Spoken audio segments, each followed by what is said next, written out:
Bapak, Ibu, saudara-saudari, umat beriman yang terkasih dalam Kristus. Pada bacaan hari ini kita semua diajak oleh Tuhan Yesus untuk menjadi penjala manusia. Penjala orang-orang yang mau ikut Yesus. Mengajak, menjaring. Gereja Katolik saat ini mengutus Bapak Ibu menjadi penjala-penjala itu. Bukan hanya tugasnya romo, suster, frater, bruder. Bukan hanya tugasnya katekis. Bukan hanya tugasnya ketua lingkungan, ketua basis. Maka Bapak Ibu saudara-saudari umat beriman yang terkasih, tugas untuk menjaring menjadi penjala manusia itu melekat pada setiap kita yang sudah dibaptis. Maka ketika hari Minggu seperti ini, sebagai orang dewasa, kita harus menjala anak-anak kita untuk wajib hukumnya ke gereja. Walaupun mereka masih tidur, bangunkan baik-baik. Dek, hari ini hari Minggu. Nah, hari ini hari Minggu. Atau bahkan hari Sabtu sebelum hari Minggu sudah diingatkan. Besok tolong kita bangun lebih pagi. Kita mau pergi misa, bertemu dengan Tuhan Yesus. Maka begitu datang, pertama-tama orang penuhkan dulu dalam gereja. Tapi seringkali kita kadang-kadang kita datang agak terlambat.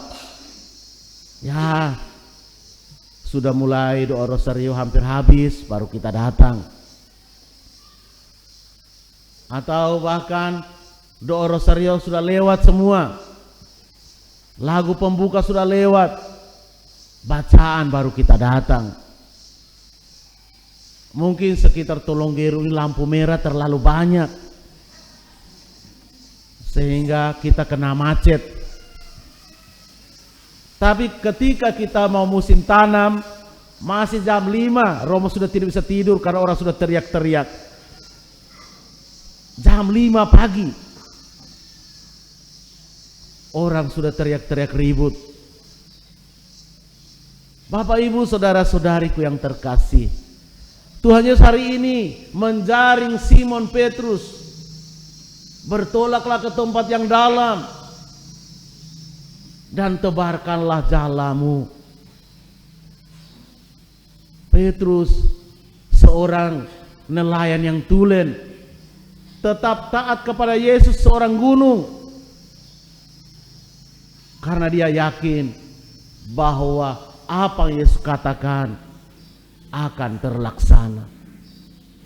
Maka Bapak, Ibu, saudara-saudari umat beriman yang terkasih dalam Kristus, menjadi penjala manusia itu tugas yang melekat untuk kita semua. Tidak usah muluk-muluk omong orang lain, tidak usah muluk-muluk jaring keluarga lain. Pertama-tama jaring dulu keluarga sendiri. Menjala anak-anak kita untuk hidup tertib sesuai dengan iman kita. Pasangan suami menjala istrinya untuk hidup tertib, tidak boros. Kalau pas suami panen jagung, hasilnya berapapun, seorang istri yang bijak dia akan kelola baik-baik.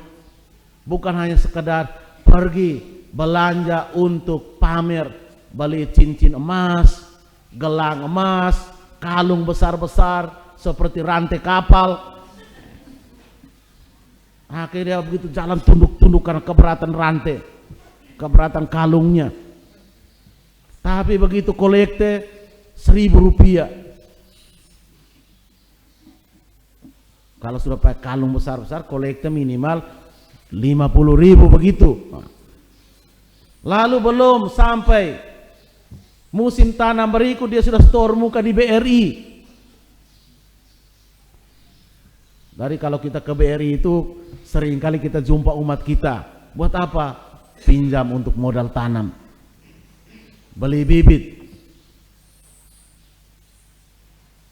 Apakah tidak boleh? Boleh saja, asalkan sesuai dengan kemampuan.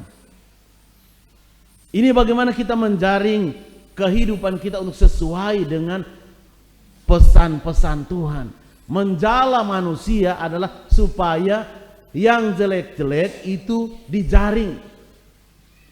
Maka namanya sebuah jaring itu biasanya mengambil dulu semua, setelah dipilih ikan mana yang akan dijual, ikan mana yang tidak layak, ikan mana yang besar, untuk harganya berapa.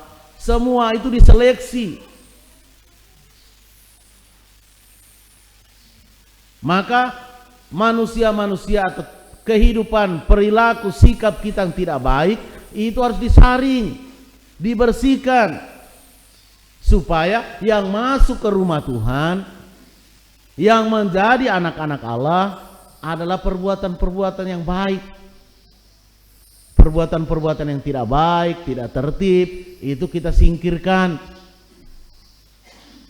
Kemarin dalam rapat pleno kita menemukan bahwa ada keluhan. Romo 15.000 itu saja umat mengeluh, tidak bisa bayar. Dana mandiri itu. Bapak Ibu saudara-saudari, saya pernah tanya anak-anak sekami, uang jajannya satu hari berapa? Adik-adik sekami coba jujur dengan Romo. Satu hari uang jajanmu orang tua kasih berapa? Yang paling rendah. Satu hari 2.000. Itu yang paling rendah ya. Ada yang sampai 5.000? Ada yang sampai 5.000. Satu hari 2.000. Satu bulan berapa? Kali 30. 2 kali 3 berapa? 60 jadinya. Berarti 60.000. Itu satu bulan satu anak. Sementara dana mandiri berapa ribu? 15.000. Kalau kita semua di rumah-rumah itu ada kotak dari nasi kotak itu, bolongkan, tulis besar-besar dana mandiri masing-masing kita. Jadi Ibu Brian buat 4. Satu untuk Ibu, satu Bapak Tinus, satu untuk Brian, satu untuk William. Ada 4 kotak untuk dana mandiri. Akhir bulan atau awal bulan berikutnya tinggal store ke bendahara basis. Tidak berat kalau kita belajar menjaring hari demi hari. Pukat itu menjaring, menangkap hari demi hari. Itu fungsi pukat. Pukat untuk menangkap ikan, tapi jaring kehidupan untuk menangkap kita punya ketertiban hidup. Belajar menjaring hari demi hari, menangkap hari demi hari. Dari fungsi pukat itu banyak sekali. Seorang nelayan itu dia bukan setahun sekali baru turun melaut. Namanya dia nelayan, maka dia harus setiap hari melaut. Kecuali ada situasi tertentu. Misalnya badai, dia mungkin tidak berani. Itu fungsinya pukat itu. Fungsinya nelayan itu seperti itu. Maka sebagai orang beriman juga adalah orang yang diharapkan menjadi pemukat, menjadi seperti seorang nelayan, menjaring hari demi hari.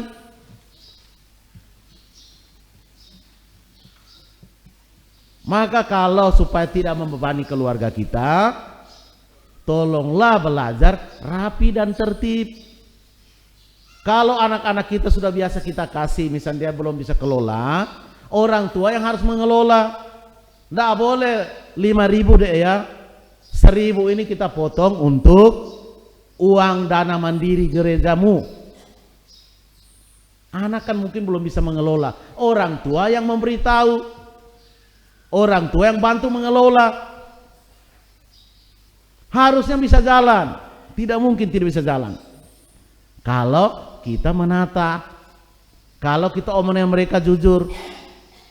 De William, sini dulu. Nah, hari ini mulai tertib soal dana mandiri. Maka uang jajan yang selama 5.000, mama potong 1.000. Ini 1.000-nya langsung mau masukkan di kotakmu. Ini kotak milikmu. Dana mandiri William, dana mandiri Brian.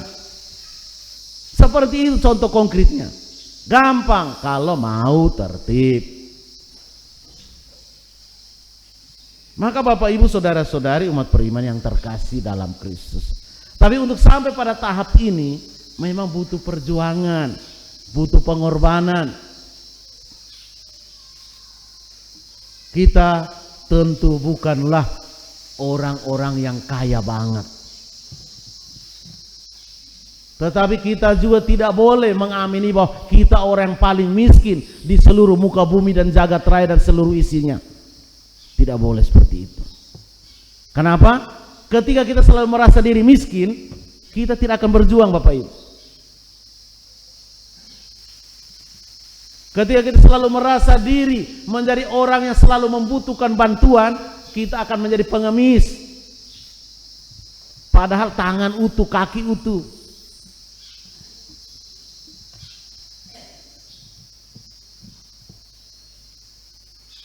Padahal kalau kita bisa kelola keuangan kita, kita bisa.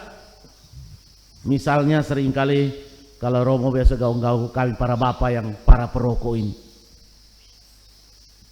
Kalau saja kita benar-benar hitung kalkulasi kita para perokok ini, berapa duit kita bakar setiap hari, berapa ribu kita bakar setiap hari. Kita harus malu sebenarnya dengan ibu-ibu kita yang tidak merokok. Mereka paling beli make up 1 bulan sekali atau 6 bulan sekali. Bedak itu habis berapa lama sih satu kali beli? 1 tahun. Oi bapak-bapak, 1 tahun memang baru habis. Lipstick itu 1 kali beli berapa bulan? 6 bulan bisa sampai 1 tahun. Awet sekali itu. Kita bapak-bapak 1 bungkus 1 tahun sampai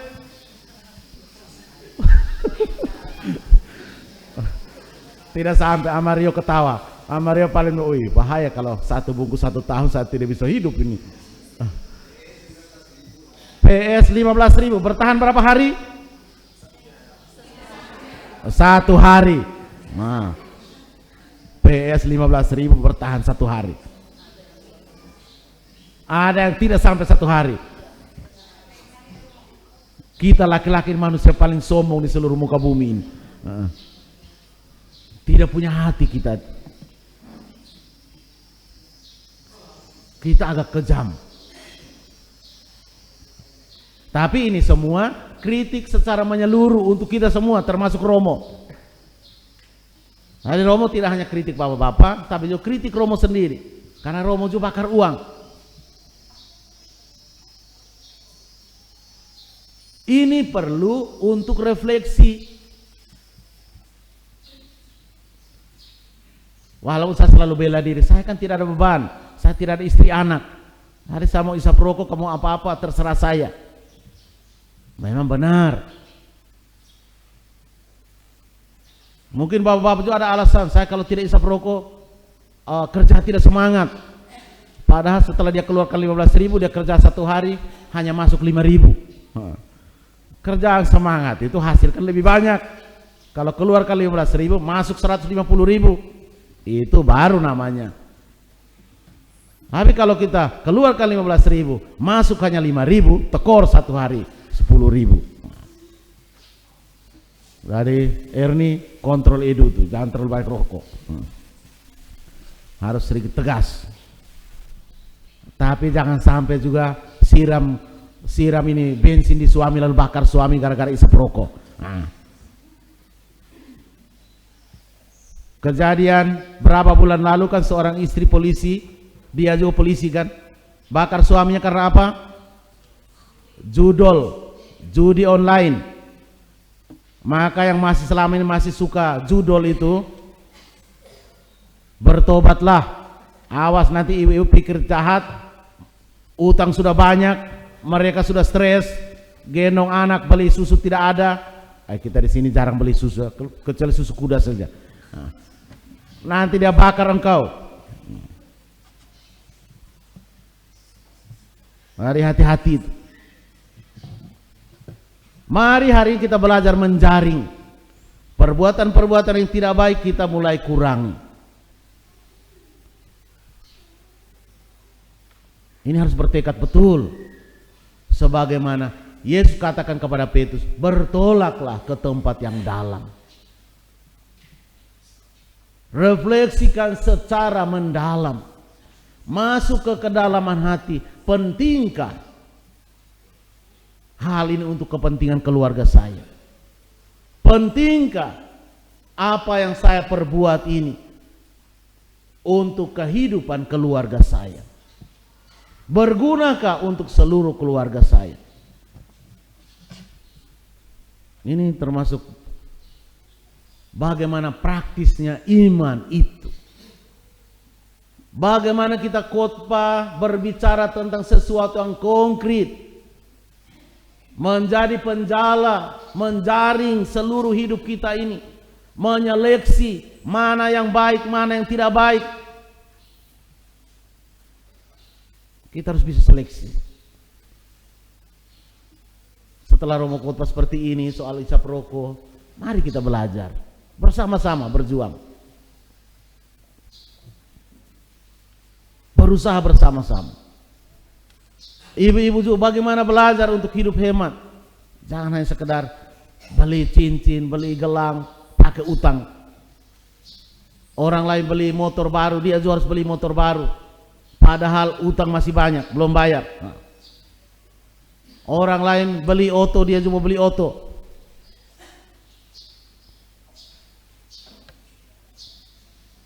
Tidak harus ikut-ikutan. Apalagi sampai kita pakai baju, ternyata belum lunas, kita sudah pakai.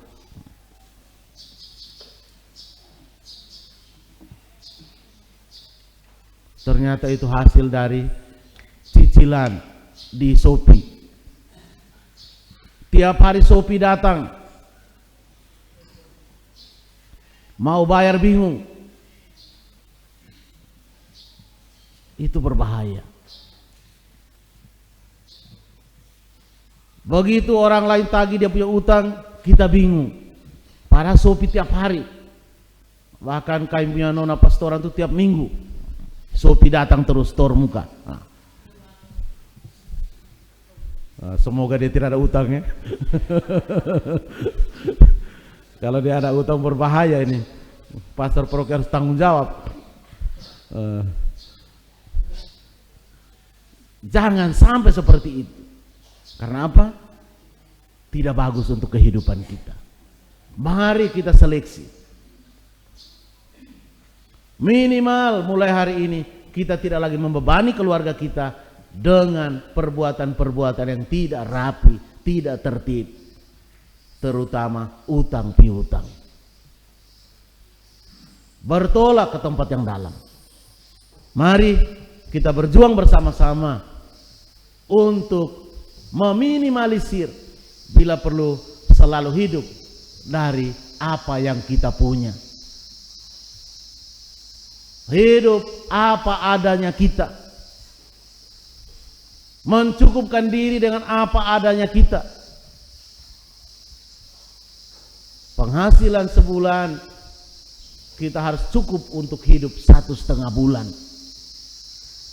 Penghasilan setahun kita harus bisa hidup untuk 1,5 tahun. Belajar pasti bisa, tidak ada yang tidak bisa. Selama kita mau menyeleksi, memukat perbuatan-perbuatan yang jelek, kita singkirkan semua, kita hanya membawa perbuatan-perbuatan baik, kehidupan-kehidupan baik, kehidupan-kehidupan yang rapi. Semua Tuhan memberkati kita. Amin.